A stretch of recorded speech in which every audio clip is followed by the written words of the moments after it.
இந்த உலகத்தில் யாரை வேணாலும் விட்டு கொடுங்க, ஆனால் கூட பிறந்தவங்களை என்றைக்குமே விட்டு கொடுத்துறாதீங்க. இன்றைக்கி நிறையா புது உறவுகள் உங்கள் வாழ்க்கையில் வந்திருக்கலாங்க. அன்பு பாசத்தை பல மடங்கு உங்ககிட்ட கொடுக்கலாம்.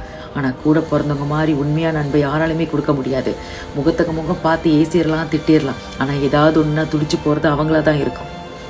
நாளைக்கு நாள் உறுதி கிடையாது, அடுத்த நொடியும் உறுதி கிடையாது. திடீர்னு இன்னைக்கு சண்டை போட்டுக்கிறோம், அடிச்சுக்கிறோம், வார்த்தையை மாற்றி மாற்றி விட்டுக்கிறோம். அடுத்த நொடி ஏதாவது ஒன்று ஆயிடுச்சுன்னா, இறந்தே போயிட்டாங்கன்னா எப்படிங்க உட்காந்து அழுவீங்களா?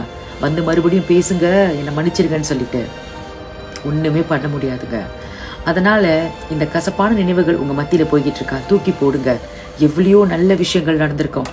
ஒரு நிமிஷம் உட்காந்து கண்ணை மூடி யோசிச்சு பாருங்க. ஒற்றுமையாக சேர்ந்து எவ்வளவு நல்ல விஷயங்களை பற்றி பேசியிருந்திருப்போம், உட்காந்து சிரிச்சிருந்திருப்போம். அதுக்கு முன்னாடி இப்போ நடந்துட்டு இருக்கிற பிரச்சனைகள்லாம் தூசி மாதிரி தூக்கி போடுங்க.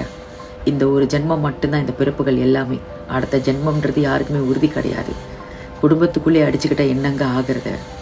நம்ம பெற்றவங்க மனசு எவ்வளோ பாடுபடும், அதையே கொஞ்சம் யோசிச்சு பாருங்க. அதனால முடிஞ்ச அளவுக்கு மன்னிப்போம், மறப்போம். என்ன நடந்திருந்தாலும் பரவாயில்லைங்க. வெளியாளுங்க நம்மளை செய்கிறத விடவா நம்ம கூட பிறந்தவங்க நம்மளை செஞ்சிட போகிறாங்க? பரவாயில்லைங்க. அண்ணன் தம்பி அக்கா தங்கச்சி யாராக இருந்தாலும் சரி, இந்த நிமிஷத்தில் பேசாமல் இருக்கீங்களா? மன்னிப்புன்ற ஒரு வார்த்தையை கேட்டுட்டு மறுபடியும் பேச தொடங்குங்கள். ஏன்னா அடுத்த நிமிடமும் அடுத்த நொடியும் நமக்கு உறுதி கிடையாது.